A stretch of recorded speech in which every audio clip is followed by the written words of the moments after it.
Salut les déconfinés. Eh ouais, on est tous déconfinés. Ouh, liberté retrouvée. Pour combien de temps l'avenir nous le dira. En tout cas, c'est pas parce que vous n'êtes plus en confinement que vous êtes pour autant moins dans la chiasse. Et oui, les cinémas n'ont toujours pas réouvert et donc, vous êtes tous là en train de tourner en rond, en train de regarder des vieux films. Mais c'était sans compter votre mérège favori armé de sa petite pelle, hein. Et encore ce soir, je viens déterrer une petite pépite. Voilà, je peux pas vous dire autrement, hein. Un excellent film. J'ai pris un pied monumental. Et en plus, pour couronner le tout, c'est très facile à regarder pour vous puisqu'il est disponible sur Netflix. Alors les petits-enfants, d'ailleurs, c'est complètement incompréhensible parce que j'ai découvert ça complètement par hasard, hein. Il n'y a eu aucune communication sur ce film. Voilà. Souffle de rage, ça s'appelle. Souffle de rage, en plus, il y a plus pourri comme titre, hein. Par le réalisateur de Man from Nowhere. Oh, oh, oh, oh. What? Voilà, coproduit par la Warner et par Netflix. Bon. N'en jetez plus. Il fallait absolument que je regarde cette petite pépite. Alors, c'est disponible depuis quelques mois sur Netflix, dans l'indifférence la plus totale. Et je vais vous faire la petite critique tout de suite. On va y aller maintenant.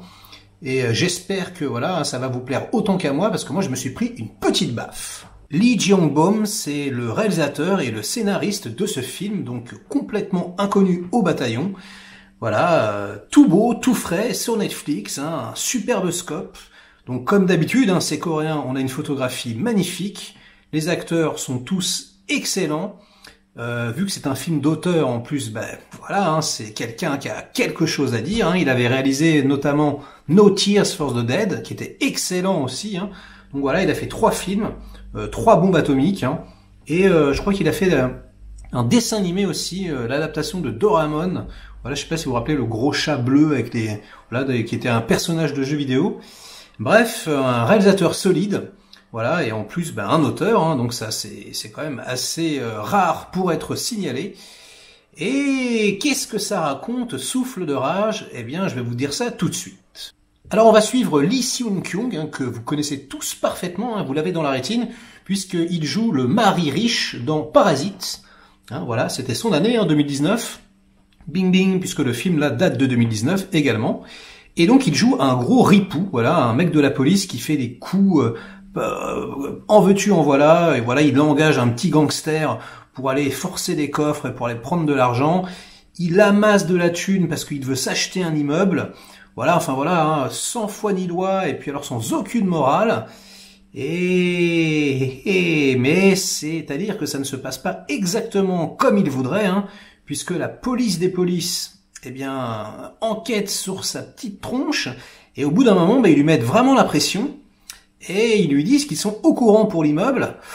Ouh là là, donc en fait tout le monde est en panique, hein, ses associés un peu gangsters aussi. Et donc notre ripou Jojo se retrouve complètement dans la merde avec ses associés et il doit trouver une somme colossale pour combler les dettes, pour éviter que tout le monde se rende compte de ses supercheries. Et donc il doit commettre un dernier gros coup.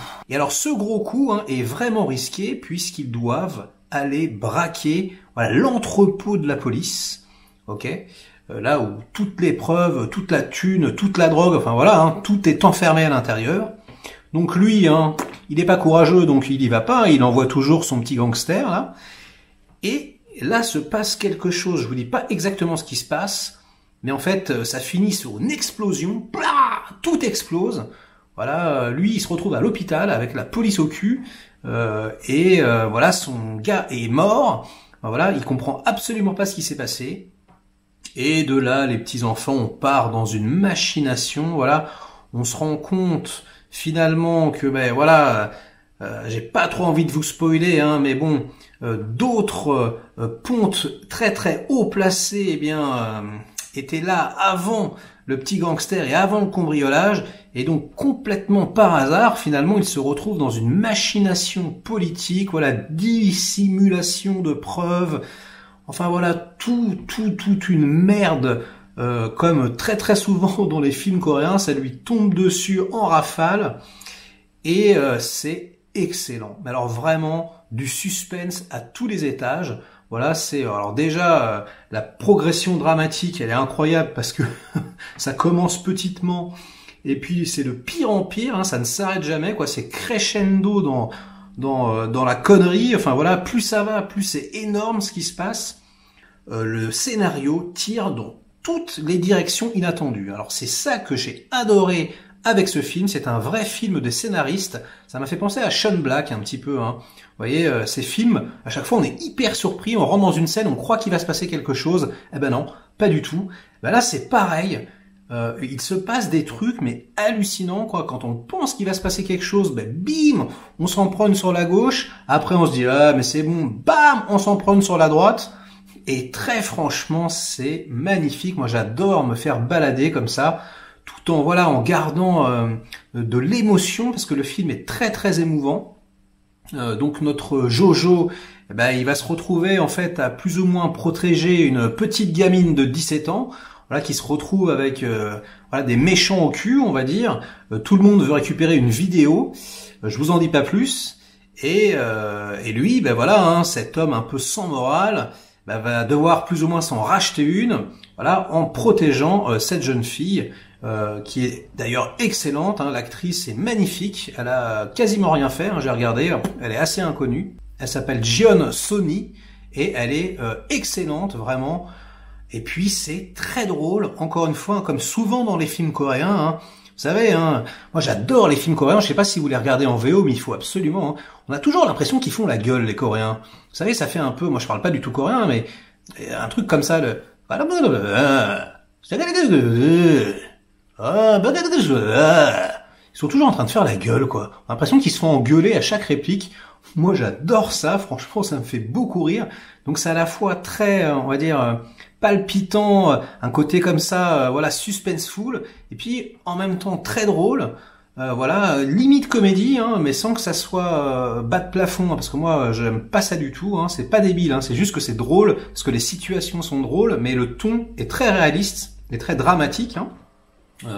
Voilà, hein, vous attendez pas à une comédie, hein, c'est pas du tout ça, c'est vraiment un polar avec voilà, hein, de l'action, avec du suspense et bah voilà, c'est de la bombe les gars, il faut absolument se jeter sur ce film, c'est magnifique, le méchant principal est ultra charismatique, franchement limite Sergio Léonien, il y a un truc comme ça, il louche un peu, voilà, oh là là, il se passe, vous verrez dans le climax, comment le héros arrive à s'en sortir dans une certaine situation, aidé de son plâtre. Voilà, je ne vous dis que ça. Mais voilà, c'est assez bien trouvé. Enfin voilà, comme je vous le disais, on est surpris tout le temps. Et puis, alors, un truc que j'ai trouvé formidable, ça m'a fait penser un peu à Violent Cop de Kitano. Mais purée, mais tous les personnages se font dégommer. Mais tous. Ils se prennent des tartes, mais pas des baffes, des coups de pied, des coups de poing, mais pour tout et n'importe quoi, hein. Même la petite de 17 ans, elle fout des claques à tout le monde. D'ailleurs, les personnages féminins sont ultra forts, se laissent absolument pas faire, limite, c'est les personnages les plus forts du film. C'est très très drôle. Et puis ouais, mais on a mal pour eux, quoi. Vraiment, ils se prennent des crêpes. Je sais pas si vous vous rappelez donc de cette scène dans Violent Cop où le mec se prend les tartes sur la joue par Kitano, puis on voit la joue rougir au fur et à mesure. Bah là, c'est un peu du même ordre, hein, voilà. Il y a un truc comme ça. Et waouh, mais vraiment, quand on a mal pour eux, en même temps, on est mort de rire, en même temps, c'est palpitant. Bref, voilà, hein, le réalisateur de A Man From Nowhere a encore frappé. Moi, je suis sur le cul parce que ce film est passé complètement inaperçu. D'ailleurs, je suis allé voir hein, sur le net. Personne n'en a parlé, à part quelques sites spécialisés. Vraiment, et même moi, hein, qui suis fan de ce genre de cinéma et du cinéma coréen en général, mais ça m'est passé complètement au-dessus de la tête. Donc franchement, bah, j'espère que ça va vous faire kiffer. J'espère que vous ne l'avez pas déjà vu, hein, je ne pense pas. Et si vous ne l'avez pas déjà vu, les petits cocos, eh ben vous allez vous en mettre une bonne rasade, hein, parce que très sincèrement, c'est excellent. Encore une fois, bon, je dirais pas que c'est un chef-d'œuvre, hein, il n'y a pas de souci, hein, il y a mieux. Mais c'est plus. Hein. Personnellement, voilà, sur IMDb, c'est 7. Donc c'est une excellente note. Donc vous pouvez vraiment y aller les yeux fermés. Donc voilà, hein, j'ai envie de dire, ça sera tout pour ce soir. Et puis, j'espère que voilà, hein, vous allez bien. J'espère que le déconfinement se passe bien. Et désormais, eh bien, vous connaissez ma formule. Les déconfinés. Allez, à bientôt.